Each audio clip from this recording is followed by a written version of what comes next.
The red Ferrari shimmered under the sunlight like it was on fire. Neighbors leaned over their fences. Phones came out. Camera shutters clicked. They whispered and stared as the shiny sports car purred into the driveway of a house that had once been filled with mourning. It had been only 5 months since Rachel Jenkins tearfully told the world her husband, Nathan, had gone missing during a fishing trip. 5 months since she wore black every day, since she cried on local news begging for clues. But now, there she was, wearing a silky white dress, gold bangles on both wrists, stepping out of a brand new Ferrari with a man who clearly wasn't her husband. He was younger, muscular, tan like he lived on a yacht.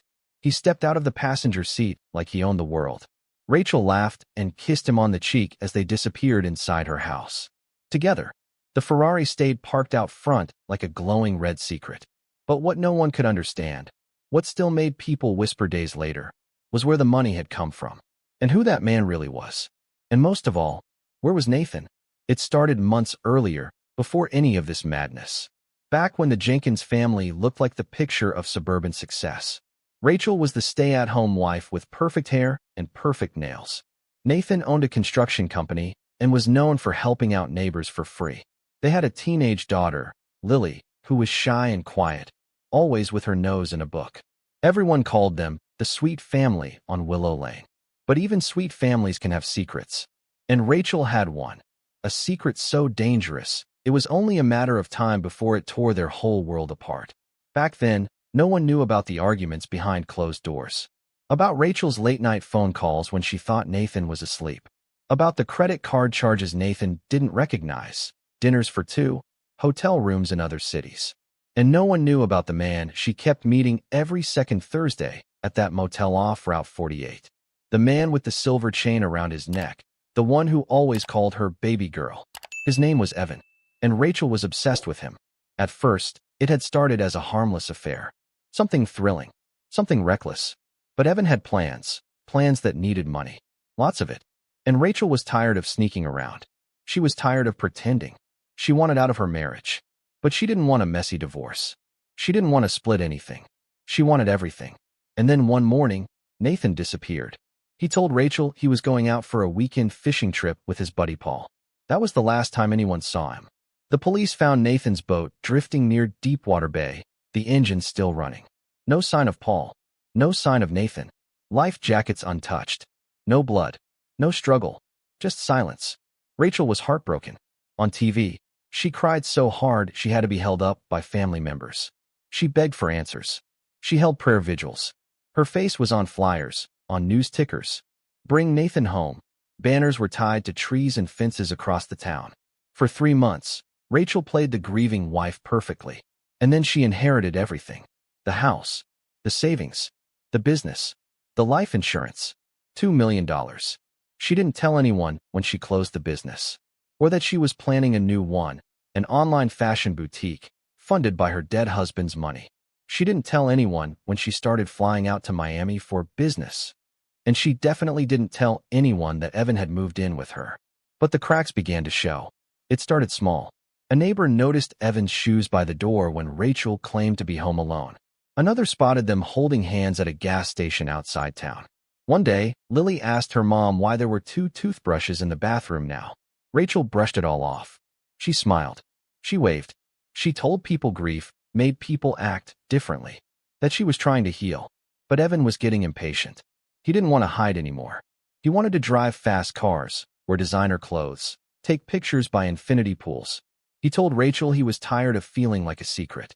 "I didn't help you go through all this," he said one night, "just to live like a damn ghost." Rachel knew what that meant. She had to show him he was worth it. She had to prove her love in a way the whole world could see. So, she bought him a red Ferrari. The dealership photos showed her grinning next to the keys. The receipt showed she paid in full. When she rolled up with Evan in the passenger seat, neighbors thought it was a dream. They thought they had seen a ghost. And then, just when things seemed like they couldn't get more unbelievable, Rachel got a knock at the door. It wasn't the police. It wasn't a neighbor. It was someone she never expected to see again. And that's when everything started to fall apart. Rachel froze when she opened the door. Her heart jumped straight to her throat. For a moment, she forgot how to breathe. Her hands trembled, and she quickly tightened the silk robe around her waist. There stood a man she hadn't seen in over 6 years. Detective Howard Klein. Back then, he was the lead investigator on a missing person case involving a wealthy doctor's wife who vanished mysteriously and whose body was never found. Everyone assumed she drowned, but Detective Klein never believed it. He suspected foul play. He just never had the evidence to prove it. Now here he was, standing on Rachel's porch, wearing the same long coat, an unreadable expression. "Mrs. Jenkins," he said slowly, "mind if I ask you a few questions?" Rachel faked a smile. "Of course, Detective. Is something wrong?" Howard stepped inside and scanned the living room. He noticed everything: the wine glasses on the counter, the men's jacket on the armrest, the shoes by the hallway. "We're reopening parts of your husband's case," he said calmly. "New information came in. I just need to clarify a few details." Rachel forced her face into a look of confusion. "I thought the case was closed." "It was," he replied, "until it wasn't." He gave her a cold smile, the kind of smile that said, "I know more than I'm letting on." Rachel invited him to sit. Her mind raced. Did someone talk? Had Evan done something stupid? Was there a new witness? Howard opened a small notebook and flipped through it. "You mentioned in your original statement that Nathan left around 5 a.m. for the fishing trip, correct?" "Yes," Rachel said softly. "That morning. I watched him drive off." "Strange," Howard said, raising an eyebrow. "Because traffic cam footage shows his truck leaving the neighborhood just after midnight. That's 5 hours earlier than you said." Rachel's palms grew sweaty. "I must have gotten the time wrong," she said quickly. "Everything was a blur that day." Howard nodded, jotting something down. "Of course. Trauma does that." He stood to leave, then paused by the door. "One more thing," he said. "Who's the man living here now?" Rachel blinked. She didn't answer. Howard didn't press her. He just gave a slow nod, tipped his hat, and walked out into the sun. Later that evening, Rachel stormed into the kitchen, where Evan was sipping from a wine glass. "Did you tell anyone you live here?" she hissed. Evan looked bored. "Relax. I'm serious. That detective just asked about you." "How does he even know about you?" Evan scoffed. "Maybe because I drove a Ferrari into the driveway. You're the one who said we didn't have to hide anymore." Rachel paced the floor, grabbing her head. "I didn't think they'd reopen the case. I thought this was all behind us." "Then act like it," Evan said coldly. "Stop looking guilty." Rachel's hands clenched into fists. "If this goes wrong." "It won't," he cut her off. "We covered everything. Paul was a drunk who owed people money. Nathan fell in. Accidents happen." Rachel stared at him. She didn't like how easily he said that. Like Nathan was never even human. But before she could speak again, the doorbell rang. They both froze. Rachel stepped toward the door slowly, heart hammering. This time, it wasn't the police. It was Nathan's sister, Emily, and she was holding something in her hand, something Rachel never expected to see again. Nathan's wedding ring, covered in dried blood. "I found this," Emily said, voice shaking, "behind the old shed at the lake house." Rachel's mouth went dry. She stared at the ring like it was radioactive. Emily stepped inside without waiting to be invited. "I know something's wrong," she whispered. "I've known it from the beginning." Rachel tried to act calm. "It's probably nothing. That place has been empty for months." "No," Emily said, her voice cold. "It's something, and I won't stop until I find out what really happened to my brother." Later that night, Rachel couldn't sleep. She tossed and turned, replaying every lie, every piece of the puzzle that was starting to crumble. The walls felt like they were closing in. She needed a plan. Fast. The next morning, she drove out to the lake house herself. The property was overgrown, the gate rusty and creaking. She parked far from the road, checked to make sure no one followed her, then stepped into the woods behind the property. And that's when she saw it. The shovel was still there, half buried in the dirt. And beside it, freshly turned soil. Someone had been digging. She took a shaky breath and stepped closer. That's when her foot hit something hard. She knelt down, brushed away leaves, and saw it. A fragment of a watch strap. Nathan's. Suddenly, she heard a twig snap behind her. She spun around, and someone was standing there, watching her. Rachel's blood went cold. She couldn't see the person clearly, just a silhouette in the trees, tall and still, with the morning sun casting a long shadow. Her heart pounded so loud it echoed in her ears. "Who's there?" she called out, her voice shaking. Silence. Only the wind rustled the leaves. A crow cawed in the distance. Rachel's fingers tightened around the small gardening spade she'd brought, her breath sharp and fast. The figure didn't move. Rachel took a step backward. Suddenly, the person turned and disappeared into the trees. Rachel didn't think. She ran. Ran like her life depended on it. She burst through the overgrowth, twigs snapping beneath her feet, lungs burning until she reached her car. She jumped inside and locked the doors. Who was that? Emily? Detective Klein? Someone else? Had they seen the watch? Had they seen her? Rachel started the engine and sped down the dirt path, gravel kicking up behind her. Back at the house, Evan was waiting. She stormed inside, shaking. Someone was at the lake house. Someone's been digging. Evan raised an eyebrow. What do you mean digging? Someone found the spot, she yelled. They know something. I saw Nathan's watch. Evan stood up fast. You said you buried everything deep. You said it was safe. I did. Rachel screamed. But something's happening. Emily showed up yesterday with Nathan's ring. Evan swore under his breath and started pacing. We need to move fast. If they find anything. Rachel interrupted him. We don't do anything. You need to lay low. You're not the one they'll come for first. I am. My name's on everything. I was the one on the news. I signed the paperwork. Don't try to pin this all on me, Evan growled. We did this together. Rachel turned to him, her voice now calm and chilling. No, Evan. You did the heavy lifting. I just covered the story. Don't forget that. They stared at each other in tense silence. Then Evan muttered, We should have left town when I told you to. Rachel didn't answer.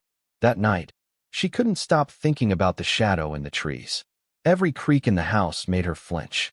She double-checked the locks, drew the curtains, and sat up in bed with a kitchen knife on her nightstand. By morning, she looked like she hadn't slept in days. Her phone buzzed. A text. We need to talk. Now. Emily. Rachel ignored it. Another text followed, this time with a photo. It was the lake. In the photo, the soil was dug up completely. The spot was empty. Rachel's vision blurred for a second. She dropped the phone and grabbed the wall for balance. Had someone taken what was there? Or was it something else? She didn't know what was worse, the idea that someone found the body, or that someone had moved it. She called Evan. No answer. She tried again. Still nothing. Panic rose in her throat. Her fingers shook as she dialed again and again. Still no answer. She drove to the condo Evan sometimes used when they fought. Knocked. Pounded. Nothing. She looked around the building's parking lot. No Ferrari. No Evan. Gone. A few hours later, Rachel sat on her back porch, staring blankly at the sky. Then came another knock. She opened the door slowly, expecting maybe Evan, maybe Emily. But it wasn't either of them. It was Lily, her daughter, with a strange look on her face. Mom, she said quietly. We need to talk. Rachel's stomach sank. What is it, sweetheart? She asked carefully, masking her panic. Lily held up her phone. On it, paused, was a security camera video, one Rachel didn't know existed. It showed the driveway. From 5 months ago. A grainy nighttime clip. It showed Rachel, dragging something heavy across the concrete in the dark. Rachel's legs gave out beneath her. She fell to her knees, mouth trembling. Where did you get that? She whispered. Lily didn't answer. Instead, she pressed play. And just as the screen flickered to life, showing the rest of the video, the front window shattered. Glass flew across the room. Rachel screamed. Someone had just thrown a brick through the window. Wrapped in paper. She crawled toward it, heart racing, hands cut from the shards. She unwrapped the paper slowly. It was a photograph of Nathan, alive, looking directly into the camera. Rachel dropped the photograph like it burned her fingers. Her breath caught in her throat. She stared at the image as if willing it to disappear. It couldn't be. It couldn't. Nathan was dead. Gone. She knew he was. She buried him. Didn't she?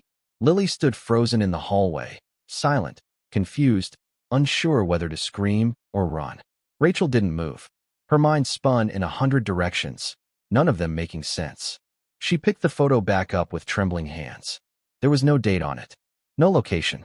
Just Nathan, sitting at a small metal table in what looked like a storage room or cabin, wearing clothes she didn't recognize, with a long, uneven beard. But his eyes were sharp, focused, and alive. The back of the photo had a message. You buried the wrong man. Rachel's lips parted in shock. She could barely breathe. Her vision blurred. She leaned against the wall, shaking. That wasn't possible. Evan had told her. Evan, where was he? She rushed into her room, pulled out her phone, and called him again.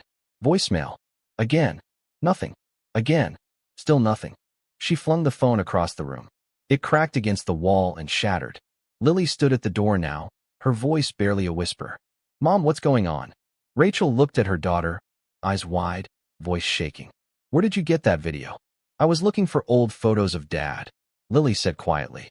I remembered the backyard camera app was still on his tablet. I turned it on last night. Rachel's heart stopped. She had forgotten the camera. Forgotten Nathan installed it himself, the one pointing right at the side driveway. It must have auto-synced to the cloud. She swallowed hard. You didn't show that to anyone else, right? Lily shook her head slowly. No, but I don't understand. What were you dragging that night? Rachel couldn't answer. She got up slowly, walked past Lily, and locked herself in her room. Her hands were ice cold. Her mind was racing. Her heart thudded so loud she thought it would explode. She grabbed her laptop and opened the anonymous burner email account she once shared with Evan, the one they used to plan everything. A new message sat in the inbox. No subject, no sender, just one sentence. Check the storage locker. Her chest tightened. She remembered the place, Unit 42, at Riverside Storage. It was under Evan's fake name. They had used it for a few boxes and other things. She threw on a jacket, grabbed her car keys, and told Lily to stay inside and not talk to anyone. Do not answer the door. Do not answer the phone unless it's me, she said sternly. Lily just nodded, pale as chalk. Rachel drove like a maniac through town. She parked far away, made sure no one followed her, and ducked between storage rows like a criminal. Unit 42. She entered the code. The door rolled up slowly with a metal screech. It was pitch dark. She stepped inside, flicked on her phone flashlight. The beam landed on a stack of boxes, paint cans, tools, and then a duffel bag, one she hadn't seen in months. She unzipped it. Inside was a burner phone, a bloody shirt, Nathan's real wallet, and a flash drive. Rachel took the flash drive and shoved it in her pocket. She zipped the bag back up, slammed the unit door, and sprinted back to her car. Back home, Lily watched from the upstairs window, clutching the old photo of Nathan. She didn't understand what was going on, but she knew something very bad was happening. She turned when she heard a creak behind her. Footsteps, coming from the kitchen. She stepped down the stairs carefully, calling out, Mom? No answer. She crept toward the kitchen slowly. The refrigerator door was open. She walked closer. Then she saw the note pinned to the fridge with a magnet. In red ink. Ask your mom what really happened the night your dad disappeared. Rachel burst through the front door just seconds later, breathless, soaked in sweat. She clutched the flash drive in one hand like it held her entire future. Then she saw Lily standing in the kitchen, holding the note. Rachel's face turned ghost white. I don't know where that came from, she said, backing away. You're lying, Lily whispered. You've been lying. Rachel opened her mouth to reply. But before she could speak, a voice boomed from behind them. Deep, cold, unmistakable. I'd like to hear the truth, too. They both turned. Nathan was standing in the doorway. Alive. Rachel's knees buckled. She caught the edge of the counter before collapsing completely. Lily gasped, stepping back toward the staircase, her face white with disbelief. Nathan stood in the doorway like a ghost who had clawed his way out of the grave. But he wasn't a ghost. He was real. Dirty boots, a long grown-out beard, a tired face, but those same intense eyes. The eyes of the man Rachel married. The man she thought was gone forever.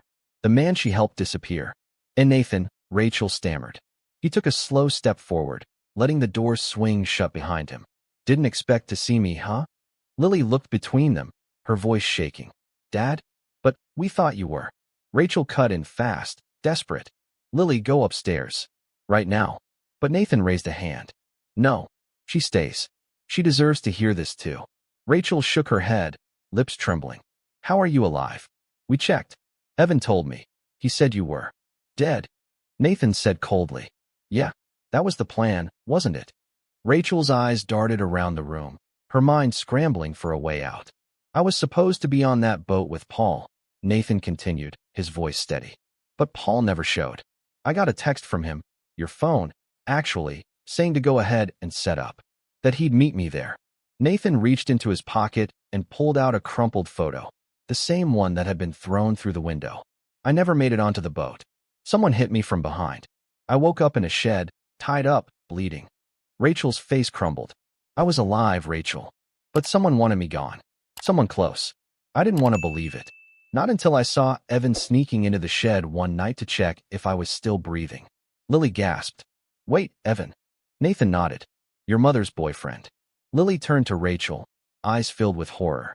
Mom. Tears streamed down Rachel's face now. I didn't know he was going to hurt you. I just wanted out, Nathan. You were never around. I felt invisible. And then Evan came along. He made me feel alive. Nathan laughed bitterly. So you buried me alive? I thought you were dead. She screamed, voice cracking. He told me he took care of it. I never saw a body. He said he handled it. Nathan stared at her in silence. Then he tossed the flash drive she thought she had hidden in her pocket onto the table. Footage from the shed, he said. And audio from your secret conversations with Evan. You didn't bury the wrong man, Rachel. You buried your own future. Rachel stumbled backward, hyperventilating. Nathan turned to Lily. I wanted to stay gone. I wanted to disappear. But I couldn't leave you, kiddo. I watched you. I saw what she was becoming. What she was turning our home into. Lily's eyes were wide. You've been watching me? Nathan nodded. You were the only thing that kept me going. Suddenly, sirens howled in the distance. Rachel's eyes widened. No, you didn't. Nathan stepped aside as red and blue lights flashed through the windows. Police cruisers pulled up. Officers flooded the front yard. Rachel dropped to her knees. Lily just stood there, frozen, her mind shattered. 2 officers stepped in. Rachel Jenkins, one said, you're under arrest for conspiracy to commit murder, attempted murder, obstruction of justice, and insurance fraud. Rachel screamed as the cuffs clicked around her wrists. No, please. Evan planned it. It was his idea. But it was too late. They dragged her outside as neighbors watched in stunned silence. Cameras rolled. Reporters shouted questions. It was a scene straight out of a movie. Lily stood at the doorway, silent, staring into the night. Inside, Nathan placed a hand on her shoulder. I'm sorry, he whispered. She didn't reply. 1 month later, Evan was found trying to board a private flight out of the country using a fake passport. He was arrested. In court, the jury heard every damning detail, from the motel meetings to the fake emails to the staged fishing trip. Rachel tried to plead guilty in exchange for a shorter sentence. The judge refused. She got 35 years without parole. Evan got 40. Rachel's beloved red Ferrari was auctioned off by the state. The proceeds went to victims' compensation programs. Nathan never returned to Willow Lane. He moved to a quiet town in Oregon with Lily and started a woodworking business. They kept to themselves. No reporters. No interviews. Just peace. Lily would sometimes ask if she could visit her mom. Nathan never stopped her. But Lily never did. Because no matter how many times she played the story in her head, she could never forget the night she saw her mother drag something across the driveway. And later, buy a Ferrari for her secret lover. The car was red, just like the blood she never saw.